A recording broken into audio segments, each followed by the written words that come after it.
महाराज एक और भी जोखिम है। अगर दो पत्नी हो जाए तो भी कोई हर्जा नहीं, लेकिन जोखिम ये है कि वो हमारी जाति वाली हो, बिरादरी वाली हो, हमारे कैटेगरी का हो तो ठीक है, लेकिन जो कैटेगरी आप बनाते हो तो वो तो महात्मा की पत्नी बन जाती है।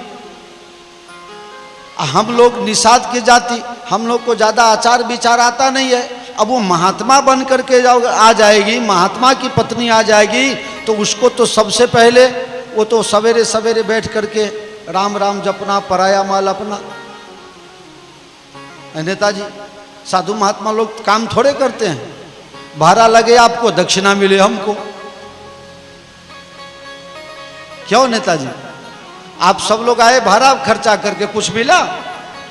हमारा जेब गर्म हो गया टनाटन, पता भी नहीं चलने दी आपको।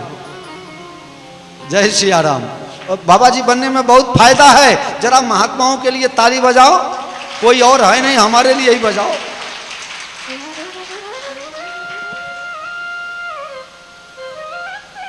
केवट कह रहा है महाराज अगर पत्नी एक हो जाए और तो कोई हर्जा नहीं, लेकिन वो तो ऋषि पत्नी पैदा हो जाएगी। एक तो कुछ काम करेगी नहीं, कर गए 1 किलो घी लाना, 2 किलो आटा लाना, 3 किलो चावल लाना, सब लाओ। अब फिर मेरा छोटा छोटा बच्चा, अब वो ले महात्मा की घर वाली होगी तो फिर अगर कुछ सीधा सामान भी देने जाएंगे तो क्या कहेगी?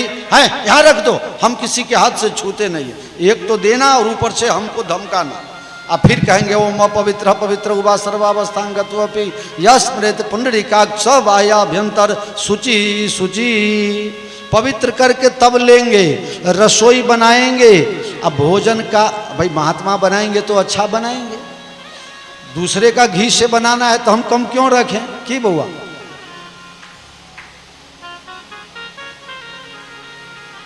शैली कहती है बाबा और लावे, बाबा और लावे।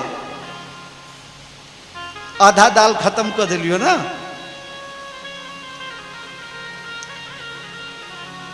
रसोई अच्छी बनेगी, और रसोई अच्छी बनती है तो अगल बगल में बच्चों को अगर सुगंध लग जाए तो तुम्हारा झगड़ा भी हुआ रहेगा तो भी वो बच्चा खाने के लोभ से आ जाता है। बच्चे को भेदभाव होती ही नहीं, वो आ जाएगा।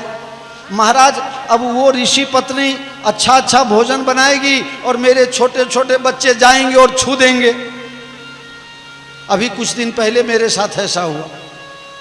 एकादशी का दिन था, राजगरा का आटा का हलवा बनाए और छोटा सा बच्चा 5 साल का बच्चा, उसको क्या हम बना करके और कुछ लेने के लिए गए। हम सोचे ठंडा हो जाएगा, टाइम होगा तो 11:30 12 बजे भोग लगाएंगे। 10:30 बजे रसोई बन गई मेरी। अब वो 11 साढ़े 11 बजे आया, दादा भगवान को भोग लगा दिया।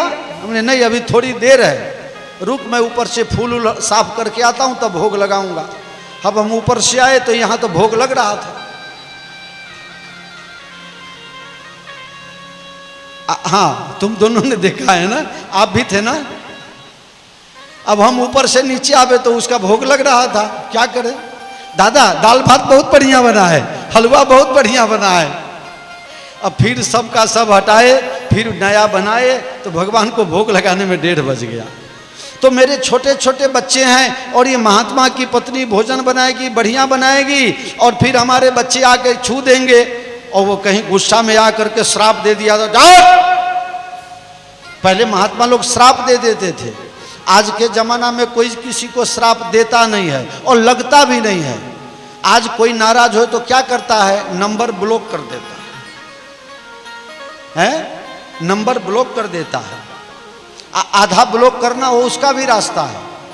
टाइमर सेट कर देना, 24 घंटा में आपका भेजा मैसेज हमारे में से डिलीट हो जाएगा। वो होता है आधा श्राप देना। अगर ब्लॉक मार दिया तो समझिए पूरा श्राप दे दिया। जय सिया राम। अभी सब बदल गया है, सिस्टम थोड़ा बदल गया है, अपडेट हो गया है। महाराज क्या करें?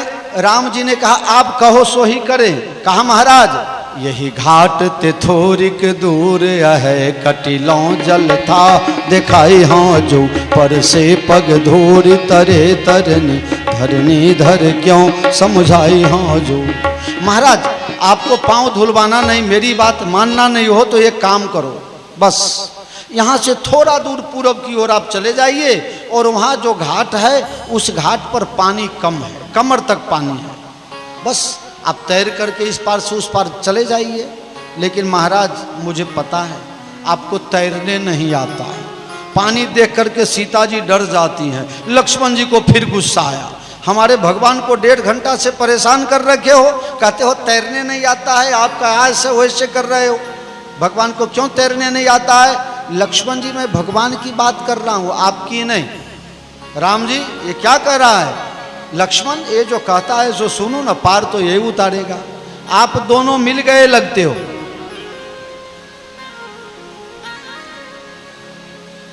केवट ने कहा महाराज आपको तैरने नहीं आता। भगवान कहा तुम्हें कैसे पता मुझे तैरने नहीं आता? कहा मुझे पता है। तो आपको तैरने नहीं आता, आपको तो तारने आता है। आपको तैरने नहीं आता, तारने आता है।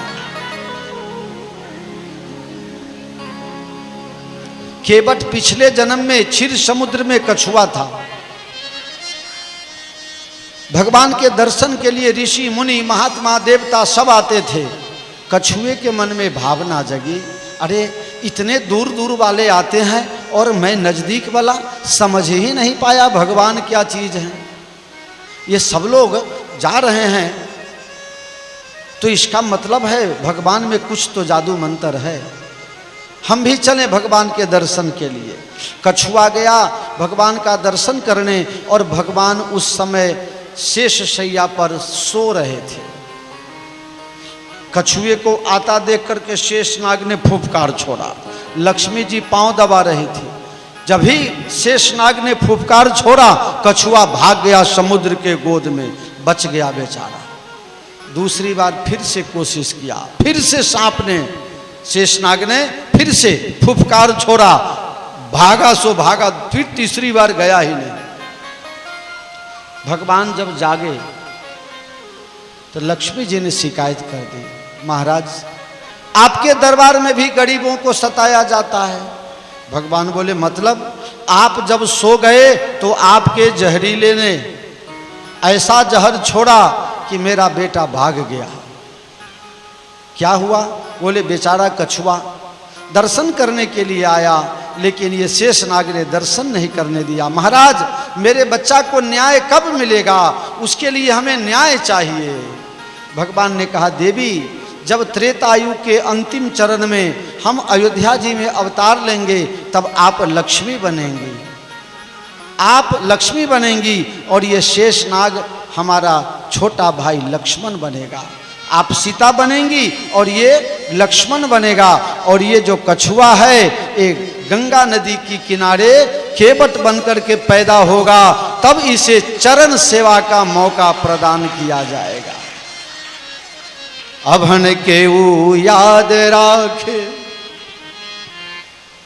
गुजराती में दुला भाई काग ने, राष्ट्रीय कवि दुला भाई काग ने बहुत सुंदर भजन लिखा। आप लोग गुजराती समझ नहीं पाएंगे, मैं अपने आप मन में समझ लिया, आंखें भर गई, इतना सुंदर भाव है। अभन केऊ याद राखे, अरे भणेला भूली जाई, पग मने धोवा द्यो रघुराय जी। रज तमारा चरण कमलनी, नारी नाव नारी बन जाए जी। तो हमारा रंक जननी, आजीविका टरी जाई, पग मने धोवा द्यो रघुराय जी। आज दुला भाई काग ने लिख दिया। उदय बाबू आप तो थोड़ा समझ गए होंगे। अभन केऊ याद राखे, मूर्ख था, उसके पास अक्षर ज्ञान नहीं है, लेकिन पिछले जन्म की बात याद है और वही आज कह रहा है भगवान से। तारो या नाथ मारो है आज मेरी बारी, राघव चरण धुला लो है आज मेरी बारी, राघव चरण धुला लो है आज मेरी बारी। हे राम जी आज तो मेरी बारी है, उस दिन आपकी बारी थी। लक्ष्मण जी को सुना रहे हैं, उस दिन तो आपने मुझे दर्शन नहीं करने दिए, लेकिन आज मेरी बारी है। मेरी बारी में आप कुछ नहीं कर सकते, इसलिए आप चुपचाप खड़े रहिए। और एक कवि ने लिखा है, इस तरफ ख्वाहिश है दुनिया भर के शहंशाह की, उस तरफ इनकार है एक मस्त लापरवाह की। प्रेम के झगड़े में चलती है एक कोशिश चाह की, प्रेम में खुद हार बैठे जिद रही मल्लाह की। देखना है किसकी विजय हो और किसका हार हो, दोनों मल्लाहों में पहले किसका बेड़ा पार हो।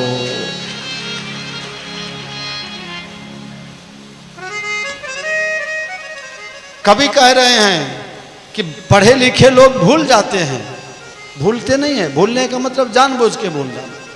पढ़े लिखे लोग भूल जाते हैं, लेकिन ये मूर्ख अक्षर ज्ञान इस कछुआ को नहीं था, लेकिन संस्कार बना हुआ था। लक्ष्मण जी, आपका कुछ चलने वाला नहीं है। बरु लखन मारही ती, पै जब लगी न पाए पखारी, हाँ बरु लखन मारही तीर आए पखारी, हाँ तब लगे न तुलसी दास नाथ, कृपाल पार उतारी, हाँ जब लगे जब लगे जब नाथ। लक्ष्मण जी अपने तर्कश से बाण निकाले और बाण निकाल के कह रहे हैं, अभी मैं तुमको एक बाण में शान ठिकाने ला देता हूं, क्या समझते हो। केवट कह रहा है, लक्ष्मण जी अगर आपकी हिम्मत है तो बाण चलाओ। और अपने सीने से धोती का जो टुकड़ा ओढ़े हुआ था उसको हटा करके सीना तान करके लक्ष्मण जी के सामने केवट खड़ा हो गया। अगर आपका हिम्मत है तो बाण चलाओ। महाराज, अगर आप बाण चला नहीं सकते, अगर आप बाण चला भी दो तो मुझे बड़ा फायदा होगा। हैं? ये भी गजब का आदमी है, कहता है मार खाने में भी फायदा होगा। अरे मार खाने में नहीं, मरने में फायदा होगा। बोले क्या। अरे समर मरण पुण्य सुर सरि तीरा, राम काज छन भंग सरी। समर मरण पुण्य सुर सरि तीरा, राम काज छन भंग शरीरा। राम काज छन, राम काज छन राम। एक मेरे छाती में बाण लगेंगे, इसका मतलब ये हुआ कि सन्मुख जो लड़ाई करता है उसी को छाती में बाण लगेगा। अगर पीठ में बाण लगता तो मेरे गांव वाले कहते ए युद्ध भूमि पे छोड़ करके भागा, इसलिए पीठ में बाण लगा। अगर छाती में बाण लगेगा तो ये होगा कि लड़ते हुए मरा है, और जो लड़ते हुए मरता है उसकी मौत नहीं होती, उसे तो वीर गति की प्राप्ति होती है। पहला नंबर फायदा ये होगा। दूसरा नंबर फायदा ये कि रामानुज के हाथ से मरेंगे, राम जी के छोटे भाई के हाथ से मरेंगे, इससे बड़ा और क्या हो सकता है। तीसरी बात ये कि राम जी के सामने में मरेंगे। चौथी बात ये कि मरने के बाद जब जीव जाने लगता है, आदमी छटपटाने लगता है, तो मरने से पहले गिरता है। और देखो मैं कहाँ खड़ा हूं, बोले गंगा के किनारे। आप तीर मारोगे तो हम कहाँ गिरेंगे, बोले सीधे गंगा जी में। महाराज, अगर कोई मर जाए तो उसका बेटा हड्डी का टुकड़ा बुकनी ले करके अगर गंगा जी में पधरा देता है तो बोलते हैं मेरे बाप का कल्याण हो जाएगा। महाराज, मैं तो पूरे का पूरा गंगा जी में जाऊंगा। महाराज, मेरे गांव का एक नियम है कि हमारे गांव में कोई मर जाता है तो 16 दिन तक रात के समय में उसके घर पर बैठक होती है। लोग बैठने के लिए जाते हैं, लोग बैठते हैं और वहाँ भगवान का भजन होता है। अब हमारे घर पर तो किसी को भजन करने आता नहीं, हम मर जाएंगे आपके द्वारे तो हमारा गांव वाला आपको पकड़ लेगा। आपने मारा है तो कम से कम 16 दिन तक शोक सभा में रहो। 16 दिन के बाद जब षोडशी हो जाएगा, जब क्रियाकर्म हो जाएगा तब जाना। अच्छा, आप जब 16 दिन तक रात में बैठने आओगे मेरे घर पर, तो राम जी भजन गाएंगे और सीता जी हारमोनियम बजाएंगे और लक्ष्मण जी आप ढोल बजाना। लक्ष्मण जी के ढोल बजवाओगे? बोले हाँ। तो इसको मारना नहीं चाहिए। बोले और भी फायदा है मारा, हमको यश मिलेगा और आपके 7 पुश्त को कलंक लगेगा। ऐसा अभागा इसके कुल में एक पाका, ऐसा कि जो पार करना था, मुफ्त में पार ले जाने वाला था, उसी को बाण मार करके खत्म कर दिया। आपका कुल कलंकित हो जाएगा महाराज।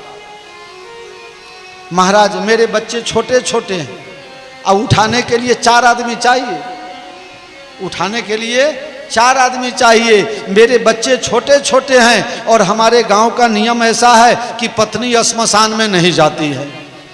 यहाँ ऐसा नियम है, बहुत से जगह ऐसा नियम है, महिलाएं श्मशान में नहीं जाती हैं। लेकिन मैंने तो अपने बिल में लिख दिया हुआ है, मैं जब मरूं तो मेरा कंधा मेरी बेटी सबसे पहले देगी। महाराज श्मशान में पहुंचाने वाला कोई नहीं है।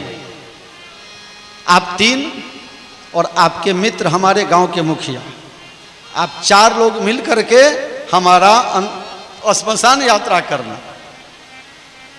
मेरे बच्चे छोटे छोटे हैं, वो मुंह में आग भी नहीं लगा सकते। राम जी को आग लगाना पड़ेगा, और जो आग लगाता है मुखाग्नि देता है, उत्तर क्रिया उसी को करनी पड़ती है। तो महाराज उत्तर क्रिया भी आप ही को करना पड़ेगा। लक्ष्मण जी ने अपना निकाला हुआ बाण तरकस में वापस डाल दिया। मैं आपको कथा विस्तार करके ज्यादा क्या बताऊं, आप सब जानते हैं। मैं तो अपने बुद्धि की कसरत से आपको सुना रहा हूं। अब प्रश्न यह है कि राम जी वही हैं कि जही बामन विराट बन जाना। जो बामन विराट बन गए, 2 कदम में ब्रह्मांड को नाप लिया, तो वो गंगा नदी की चौड़ाई को नहीं लांघ सकते थे। अब वो क्यों नहीं लांघ रहे हैं? क्या मजबूरी है? कई कारण हैं, जो 1-2 कारण मैं आपको बताऊं। एक कारण ये कि भगवान पूर्ण ब्रह्म परमात्मा के अवतार हैं और गंगा जी की उत्पत्ति भगवान के चरणों से है। तो गंगा जी की मैका कहाँ हुई? नैहर कहाँ हुआ? राम जी के पाँव में। जितनी माताएं बहनें यहाँ बैठी है, सब ईमानदारी से बोलना। ससुराल में चाहे लाखों करोड़ों की संपत्ति हो और मैके में कुछ भी नहीं हो, ईमानदारी से बोलना हो, आप सबका झुकाव किस तरफ होता है? बोल दो, बोल दो। नहीं बोलोगे तो भी सबको पता ही है। दीदी, अगर झगड़ा भी हो गया हो बाप से, भाई से, माँ से, भौजाई से, नहीं जाएगी तो भी अंदर से दिल जलता रहेगा नैहर के लिए। ससुराल का अगर कोई मिल गया तो दुश्मन, अगर नैहर के कोई मिल गया डोमो दुसाध, तब चल ना चाय पी के जइहा। हमारे गांव के छत हमारा भाई भेला ना तू। मैं इसलिए कह रहा हूं, मेरी उम्र थी 15 साढ़े 15 साल की। मैं नया नया गुजरात में गया था, तो एक गांव में भंडारा था, तो हम लोग भी गए भोज खाने के लिए। जिस गांव से मैं गया, जिस गांव में, तो जिस गांव से मैं गया, उस गांव की एक लड़की उस गांव में ब्याही गई थी। मुझे तो पता नहीं, क्योंकि मेरी उम्र उससे भी डबल, तो उसकी शादी किए हुए 40 साल हो गया था। मेरी उम्र 15-16 साल। अब उसको पता चला कि हमारे गांव से कोई महाराज आए हैं। पूछते पूछते, अब मैं भाषा समझूं नहीं, मैं भाषा न समझूं,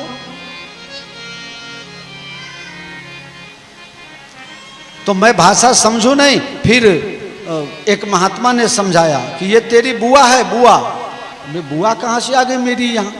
मेरी बुआ तो कानपुर में रहती है, मेरी बुआ यहाँ कहाँ से आ गई?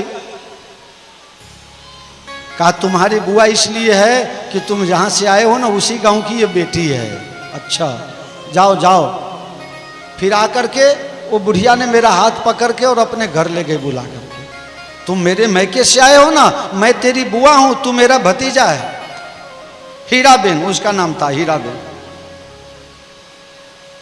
वहां गए, खूब बढ़िया चाय पिलाया, भोजन कराया, और 88 की बात बता रहा हूं, उस टाइम में 101 रुपया दक्षिणा दिया। जब भी इस गांव से गुजरो तो यहां से आना, यहां आके नहीं जाओगे तो हम मंदिर में आकर के मारेंगे तुमको।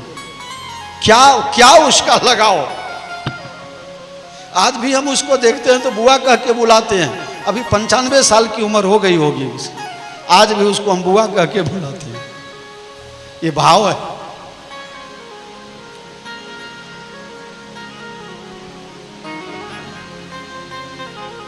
तो भगवान विचार करने लगे कि गंगा अगर मुझे पहचान जाएगी तो एक बार जरूर कहेगी, पिताजी थोड़े समय के लिए मुझे मैके ले चलो ना, फिर सुबह में ले जाओ, शाम को वापस छोड़ देना।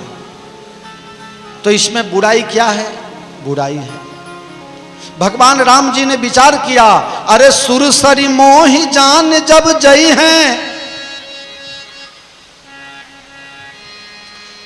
तो चट चरणन धाई समय हैं। सुरसरी मोहि जान जब जई हैं, तो चट चरणन धाई समय हैं। रहे न भूमि गंग को धारा, कलि के जीव करे को पारा। जब राघव अस मन अनुमाना, मांगी नावन केवट आना। भगवान राम जी विचार करने लगे कि जब ये गंगा को पता चल जाएगा कि हमारा मैका यहाँ पर है, जय हो साहेब बंदगी, साहेब बंदगी, साहेब बंदगी। जो गंगा मुझे जान जाएगी तो फिर ये मैके जाने के लिए परेशान करेगी। मैके जाने में कोई परेशानी नहीं, लेकिन उसकी जो मैका है वो तो मेरे पाँव में है। तो सुरसरी मोहि जान जब जई हैं, तो चट चरणन धाई समय हैं। तो गंगा दौड़ के आएगी और मेरे पाँव में समा जाएगी। और जब मेरे पाँव में समा जाएगी तब क्या होगा? रहे न भूमि गंग को धारा, कलि के जीव करे को पारा। जब गंगा मेरे चरणों में समा जाएगी तो पृथ्वी पर से गंगा की धारा समाप्त हो जाएगी। तो कलयुग में पाप करने वाले का पाप कौन धोएगा? एक पिक्चर तो बनाना बाकी था ना, उस समय पिक्चर बनाना बाकी था, राम तेरी गंगा मैली। वो पिक्चर बनाना बाकी था, इसलिए कहा कि भाई गंगा जी अगर चली जाएगी मैके तो गड़बड़ हो जाएगा। राम जी ने हमारा आपका विचार किया, गंगा जी को रहने दो। एक भाव, एक दूसरा भाव। एक और भाव यह है कि अब गंगा जी की उम्र उस समय 50,000 बरस से ज्यादा हो गई थी। गंगा जी की उम्र 50,000, आजकल के समय समझ लो 50 बरस। शास्त्रों में ऐसी आज्ञा है कि जब बेटी 13 साल की हो जाए और घर में सो रही है और बाप को उस पार जाकर के कुछ वस्तु लेना है, कुछ काम है, तो कन्या के शरीर को लांघ करके उस पार नहीं जाना चाहिए। राम जी ने विचार किया कि ये गंगा मेरी जवान बेटी है और जवान बेटी के शरीर को लांघ करके मैं उस पार कैसे जाऊं? शास्त्र वचन सम्मत धर ध्याना, मांगी नावन केवट आना। ये पवित्र भाव है। राम जी ने सोचा हम बेटी के शरीर को लांघेंगे कैसे? राम जी ने इतने मर्यादाओं का पालन किया, फिर भी समाज में अनेक प्रकार की बुराइयां फैलती है। इसलिए मैं कहता हूं, कल भी वो पत्रकार पूछ रहा था ना रामायण की कथा, ये रामायण की कथा में है, दूसरी कथा में नहीं है। दूसरी कथा में ये नहीं आती है, ये राम कथा में ही आती है। शास्त्र वचन सम्मत धर ध्याना, मांगी नाब न केवट आना। कही तुम्हार मरम में। राम जी ने कहा मैं अपनी मर्यादा, भले अपना हमारा स्वाभिमान जाए तो जाए, लेकिन मैं शास्त्रीय मर्यादा को तोड़ नहीं सकता, इसलिए राम जी ने नाव की याचना की। अब केवट को भगवान ने कहा, केवट बेगियानी जल पाए पखारो, बेगी आनी जल पाए पखारो, होत विलंब उतारहि पारो, होत विलंब उतारहि पारो। केवट देर हो रही है, जल्दी गंगा जल लाओ। देखिए यहाँ स्पष्ट लिखा गया है, बेगी आनी जल, क्या लिखा? जल, ठीक है। बेगी आनी जल पाए पखारू, जल कहते हैं गंगा जल को। तो केवट भैया गंगा जल जल्दी लाओ, मेरा पांव धो लो, मुझे उस पार कर दो, मुझे देर हो रही है। केवट ने फिर से भगवान को छेड़ दिया। भगवान, पिताजी जब वनवास दिए तो दिन तारीख लिख करके दिए थे, ये तारीख को इस गांव जाना, ये तारीख को उस गांव जाना, ऐसा लिखा है? कहीं 2 दिन नहीं रुकना, 2 घंटा नहीं रुकना, ऐसा लिख के दिया? बोले नहीं, ऐसा तो नहीं। राम जी ने कहा ऐसा लिखा नहीं गया। केवट कहा तो महाराज, नैया मेरी, गांव मेरा, यहाँ का सब एरिया मेरा, आपको कुछ करना नहीं, धरना नहीं, 2-4 दिन यहाँ और ज़्यादा ठहर जाओ तो क्या हर्ज है। भगवान ने कहा नहीं भाई, हम साधु हैं, साधु तो चलता भला, ऐसा कहावत है। साधु नदी के समान होता है, बहते हुआ पानी। अगर रुक जाए तो तालाब का पानी गंदा हो जाता है, नदी की पानी हम पी लेते हैं बड़े आराम से। हम ज़्यादा नहीं ठहर सकते, हमें जल्दी उस पार जाना है। केवट ने कहा ठीक है महाराज, आपने आज्ञा दे दिया तो मैं अब आपका पैर धो लूं। अरे अति आनंद उमगी अनुरागा, अति आनंद उमगी अनुरागा, चरण सरोज पखारन लागा, चरण सरोज पखारन लागा। लेकिन गड़बड़ हो गया। भगवान कहते गंगा जल लाओ, लेकिन केवट क्या लाया? पानी कठौता भर ले आवा। केवट ने विचार कर लिया, भगवान ने अपने कन्या के भाव से जिस शरीर को लांघना नहीं चाहा, उस शरीर को अपने पांव में छुलाना पसंद नहीं करेंगे, इसलिए केवट गंगा जल नहीं लाया। क्या लाया? अरे पानी कठौता भरी ले आवा, पानी कठौता भरी ले आवा, अति आनंद उमगी अनुरागा, अति आनंद उमगी अनुरागा। पानी कठौता भर ले आवा। पानी लाया, लेकिन किस में लाया? कठौता, ती नहीं, ता।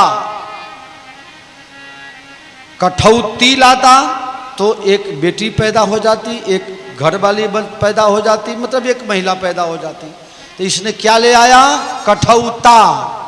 अगर ती लाएंगे तब तो नाव मेरी स्त्री हो जाएगी, ता ले आया। अगर मनुष्य भी बन जाएगा तो एक बेटा एक नैया और चलेगा, आमदनी बढ़ जाएगी। कितना बुद्धिमान है केवट, वारे केवट। पानी कठौता भरी लई आवा। भगवान ने कहा केवट पानी ले आए हो, जाओ जल लेकर के आओ। कहा महाराज, मुजफ्फरपुर कथा में जब डंडी बापू जाएंगे तो मुजफ्फरपुर के लोग कभी कभी आपस में बात करते हैं, ठंडी में अगर कोई नहीं नहाता है और उसको कोई कह देवे, कहे नहाते नहीं हो, का ये मन चंगा था, बोलो, कहां पर गंगा? माथा पर। बोलिए, आप लोग क्यों डर जाते हैं? मन चंगा तो लक्ष्मी तोरा देख के हमरा बड़ा गुस्सा आ रहा है, आज तोरा मार खाए के हो निश्चित।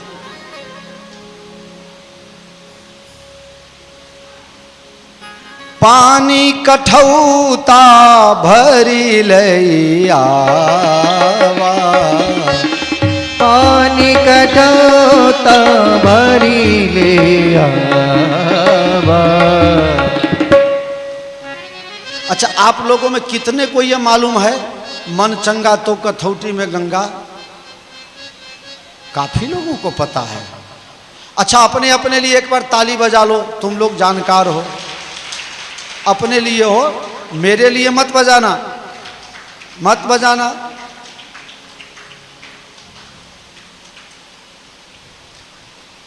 बड़े ईमानदारी से बोलना, किसी को सास प्रसास, ओकर सास ओकर सास, उस टाइम का भी किसी के पास कठौती कठौता है? बचा है आपके पास? अच्छा, लेकिन उपयोग तो नहीं होता है, रखा हुआ है नमूना के लिए, देख देख के सास के गाली देने के लिए। हाँ,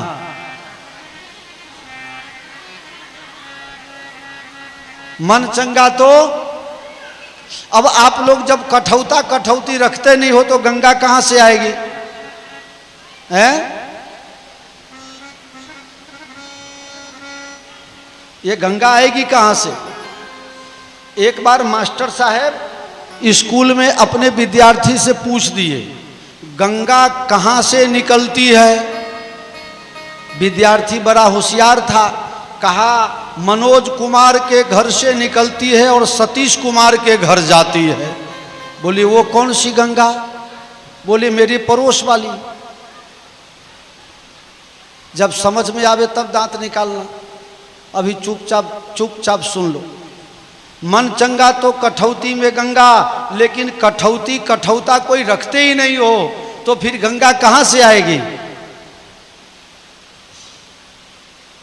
केवट कह रहा है, महाराज आज मैं अपने आप को राजा भगीरथ समझना चाहता हूं। मतलब राजा भगीरथ भी गंगा प्रकट किए और मैं भी आज गंगा प्रकट करना चाहता हूं। महाराज आज मैं ब्रह्मा बन जाता हूं, क्योंकि ब्रह्मा ने भी आपके पांव धोए, मैं भी आज आपका पांव धो रहा हूं। महाराज मैं शंकर बनना चाहता हूं, उन्होंने गंगा को अपने माथे पर रखा, मैं भी आपके चरण धो करके और आपकी चरणामृत गंगा जी को माथे पर धारण कर लूंगा। मैं ब्रह्मा बन जाऊंगा, मैं शंकर बन जाऊंगा और मैं विष्णु बन जाऊंगा, क्योंकि मैं गंगा प्रकट करने वाला भगीरथ बन जाऊंगा। राम जी ने कहा भैया बन जाओ। लक्ष्मण जी ने कहा भैया इसको बहुत मुंह न लगाओ, ये तो कहां से कहां पहुंच गया। लक्ष्मण जी ने कहा भैया हमको पार जाना है, कम से कम तुम थोड़ी देर शांति रखो। लक्ष्मण जी कहे मैं जा रहा हूं, आप दोनों मिल गए हो, हमारी तो बात सुनते ही नहीं हो। राम जी ने कहा केवट भैया जल्दी जरा पैर धो लो। फिर कठौता में पानी भर के लाया है और भगवान का एक पांव धो लिया और दूसरा पांव धोने लगा तो पहला पांव फिर नीचे डाल दिया। ये प्रोसीजर देखिए, पहला पांव धो करके नीचे रखा और दूसरा पांव धोने लगा, तब तक पहला पांव में माटी लग गया। कहा रुको महाराज, पहला में फिर माटी लग गया, फिर माटी लग गया तो फिर पहला धोने लगे, तब तक दूसरा में माटी लग गया। ऐसा 25-30 बार हुआ।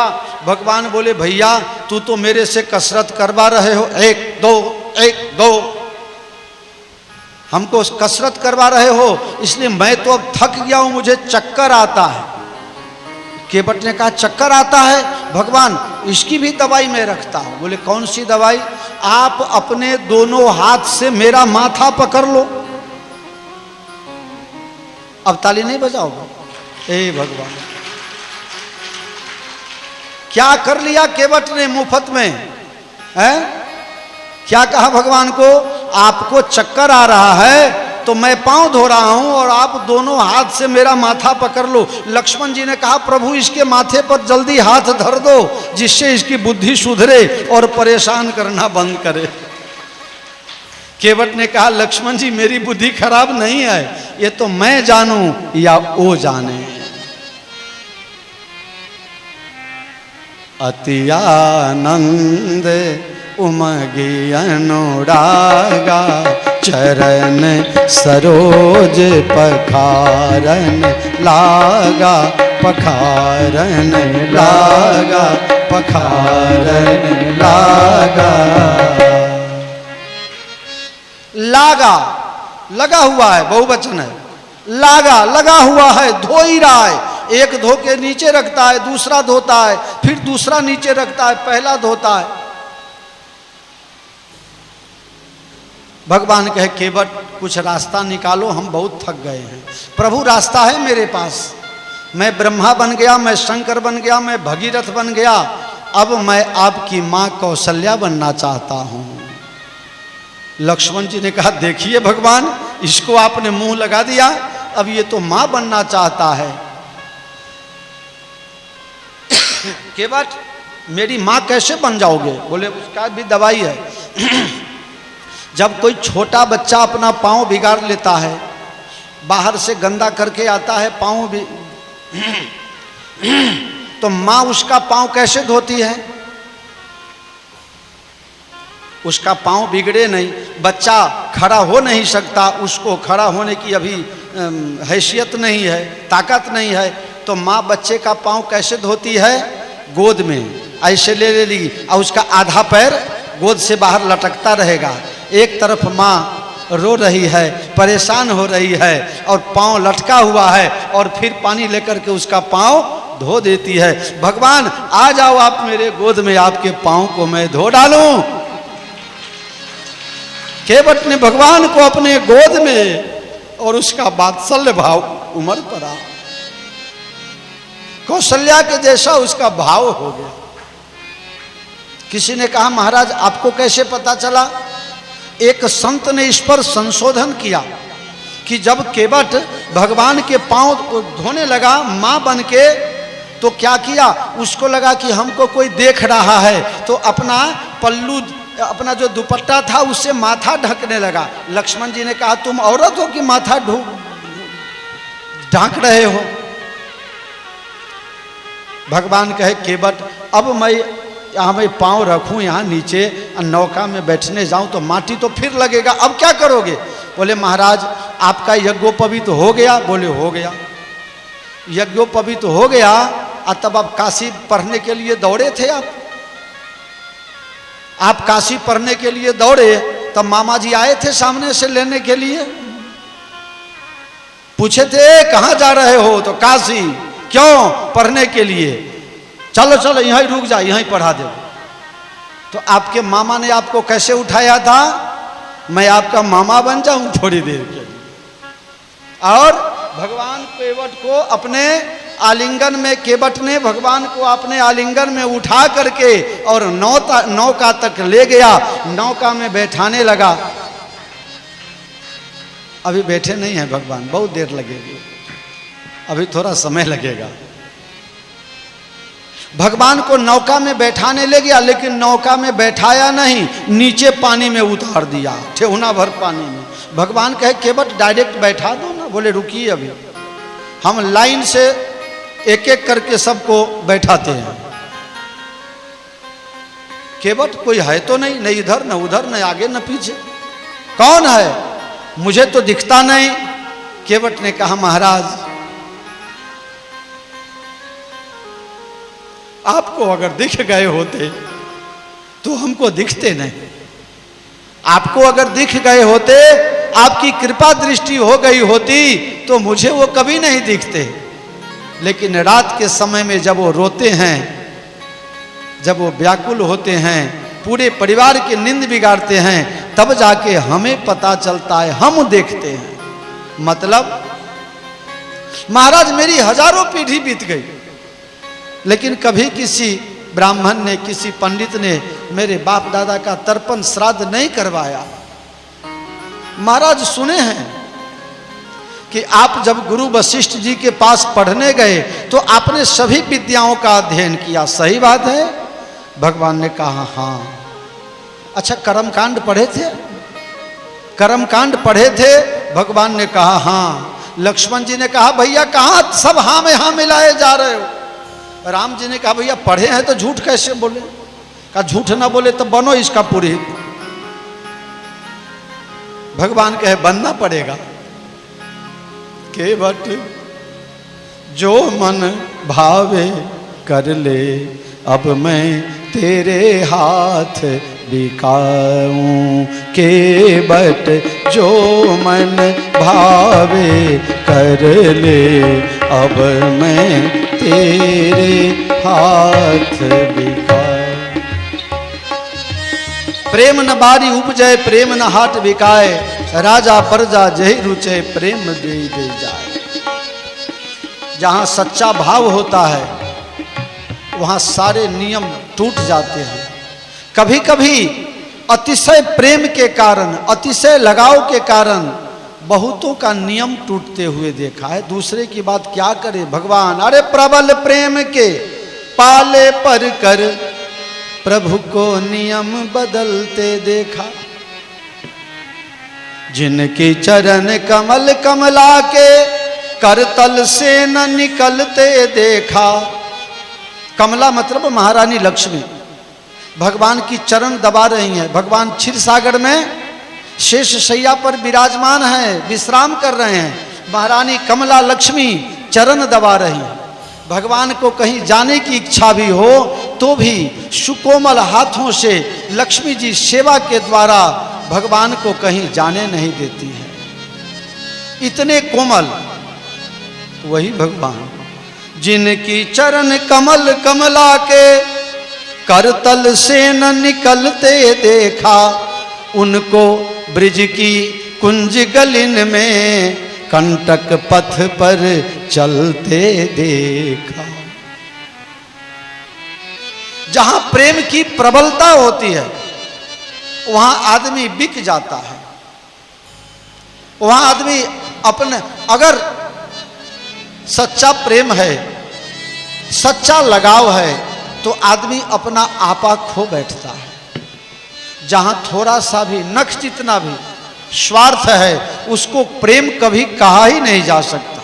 आजकल प्रेम का बहुत गलत अर्थ हो गया है। हम लोग बोलते हैं तो लोग सुन करके भी अपने अपने मन से क्या क्या क्या क्या अर्थ करने लग जाते हैं। प्रेम वो इंटरनल फीलिंग्स है। जो मुख से कुछ ना कहे, नैन देते हैं बोल। मुख से कुछ कहना नहीं पड़ता है, आंखों में इशारा हो गया। भगवान कहते हैं केवट जो मन भावे कर ले, केवट जो मन भावे कर ले, अब मैं तेरे हाथ बिकाऊं। भगवान मेरा नियम है, जो पहले आएगा वो पहले पाएगा। केवट अपने नियम पर आरूढ़ चरणामृत लिया और चरणामृत बांटने लगा। पहले किसको दिया? आप खुद लिया। पद पखारी जलपान करी। भगवान का चरणामृत दर्शन करने जाइए तो मंदिर में चरणामृत जरूर लीजिएगा। अकाल मृत्यु हरणम सर्वव्याधि विनाशनम, श्री राम पादोदकम पीत्वा पुनर्जन्म न विद्यते। जो भगवान का चरणामृत पीता है उसकी अकाल मृत्यु नहीं होती है, वो भगवान के धाम में जाता है। आप चरणामृत ले लिया सहित परिवार, फिर अपने परिवार वाले को सबको धन्य बनाया। भगवान आप गुरु जी के पास वेद मंत्र पढ़े हैं तो उस वेद मंत्र का प्रयोग करो। मैं अपने एक एक करके बाप दादा परदादा पर उनका परदादा, उनका परदादा का बाप का परदादा, इस तरह से मैं नाम बोलते जाता हूँ और आप मंत्र पढ़ते जाइए। और मैं मेरी कितनी पीढ़ियाँ अभी नरक में उल्टा मुंह लटका के लटक रहे हैं, सबका उद्धार कर दीजिए प्रभु। अब आप आ गए हैं तो क्या बाकी रखे। कठौता में भगवान का चरणामृत गंगा जल रखा हुआ है। भगवान मंत्र बोलते हैं और केवट अपने पितरुओं का नाम ले लेकर के और तर्पण कर रहा है। पद पखारी जल पान करी आप सहित परिवार। जब परिवार वाले चरणामृत लेने लगे तो सीता जी ने लक्ष्मण जी से कहा, लक्ष्मण जी सब लोग चरणामृत ले रहा है, अपने लोग नहीं लेंगे? लक्ष्मण जी ने कहा, हम क्षत्रिय हैं, हम लाइन में खड़ा होकर के हाथ। अरे बुरो प्रेम को पंथ बुरो जंगल में बासो, बुरो नारी सो नेह बुरो मूर्ख में हासो। बुरो सूम की सेब बुरो सूम की सेब, बुरो भगनी घर भाई। बुरो नारी कुलक्ष सास घर बुरो जमाई। बुरो पेट पंपार है बुरो सुरन में भागनो। कभी गंग कहे सुनो शाह अकबर, सबसे बुरो है मांगनो। सबसे बुरा है दुनिया में मांगना, इसलिए हम मांग नहीं सकते। सीता जी ने कहा, लक्ष्मण इस तरह से अकर बनाए रखोगे तो चरणामृत नहीं मिलेगी। जब मांगने की शुरुआत राम जी ने ही कर दी है तो हम तुम राम जी से बड़े थोड़े हैं। राम जी ने तो मांगने की शुरुआत की, मांगी नाव न केवट आना। जब राम जी मांग रहे हैं तो हमको तुमको मांगने में क्या हर्जा है? चले आओ लाइन में और चरणामृत ले लो। अकाल मृत्यु हरणम सर्व व्याधि विनाशनम श्री राम पादोद कंपित्वा पुनर्जन्म न विद्यते।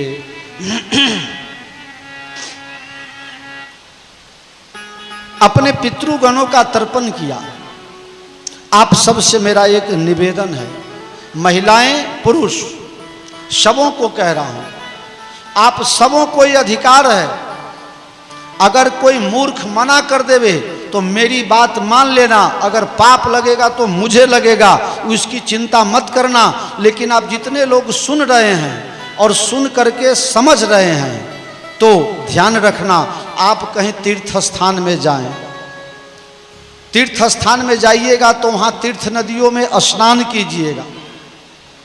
तीर्थ नदियाँ में जब आप स्नान करेंगे तो स्नान के बाद आप क्या करते हैं? हाथ में जल लेकर के, हाथ में जल के लेके सूरज भगवान को दिखाते हैं ना, सूरज भगवान को दिखाना। जिसके जिसके नाम से नहाना हो नहा लेना, लेकिन नहाने के बाद दक्षिण दिशा में मुंह करके, ध्यान देना, पूरब पश्चिम नहीं, उत्तर नहीं, किस दिशा में? दक्षिण दिशा में मुंह घुमा करके, हाथ में जल लेकर के, अंगूठा देखो मेरा, ये बाएं हाथ का और ये दाएं हाथ का, दाएं हाथ का अंगूठा देखो, अब बाएं हाथ का देख लो, दिखाई दे रहा है? कैसा बना हुआ है? फिर से देख लो, ये दाएं हाथ का अंगूठा सटा रहना चाहिए और बाएं हाथ का अंगूठा सीधा, और अंजलि में जल ले करके, और जो जो आपके पितरगण पुरुष पक्ष में, बाप दादा परदादा, उनके दादा, उनके परदादा, उनके परदादा, जितने का नाम जानते हैं, और जिसका नाम नहीं जानते हैं उसको ब्रह्मा विष्णु महेश के नाम से संबोधन करके, और जो तीर्थ जल है उसको बाएं हाथ के अंगूठे से नीचे गिरा दीजिए।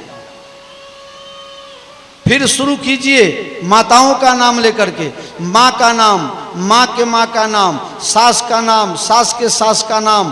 3 पक्ष में आप कम से कम 7-7 पुस्त का नाम लेना चाहिए। माता पिता के पक्ष, ससुर के पक्ष और मामा मामी के पक्ष, ये 3 तरफ का 7-7 पीढ़ी का नाम लेकर के और तीर्थ जल में उनको आप तर्पण करते हैं तो उनके आत्मा को बड़ी तृप्ति होती है और ऊपर से वो आपको आशीर्वाद देते हैं। जिसके घर के पितर लोग मर गए, अकाल मृत्यु हो गई, उनका आत्मा भटक रहा है, उनका श्राद्ध हुआ न हुआ, उनका आत्मा भटक रहा है, तो साल 2 साल 5 साल 10 साल के बाद वही पितर जो मर गए हैं वो घर में किसी न किसी को नाक दबाते हैं तो मुंह खोलवाते हैं। मतलब कभी लगेगा रात में छाती पर कोई चढ़ गया है, कभी देखिएगा सपना में सांप दिखाई दे रहा है, कभी दिखाई देगा नदी में पानी भरा हुआ है, कभी दिखाई देगा एक सूखा वृक्ष है उस पर बगुला बैठा हुआ है, हार्ट में तकलीफ है, पेट में तकलीफ है, एक्सरे कराते हैं, सोनोग्राफी कराते हैं तो उसमें कुछ रिपोर्ट आता ही नहीं है, सब नॉर्मल आता है। अब बीमारी मिटती नहीं है, घर में बच्चों की शादी जल्दी होती नहीं है, अगर बच्चे की शादी हो गई तो घर में संतान जल्दी होता नहीं है। तो ये सब लक्षण हैं। समझ लेना कि तुम्हारे बाप दादा कोई भी सगे संबंधी में कोई अथवा तुमसे ज़्यादा मोहब्बत करने वाले कोई ऐसे जरूर मर गए हैं जो अतृप्त दशा में पड़े हुए हैं। उनके तृप्ति के लिए आपको प्रयास करना चाहिए। इसका दवाई कोई डॉक्टर भी नहीं दे सकते।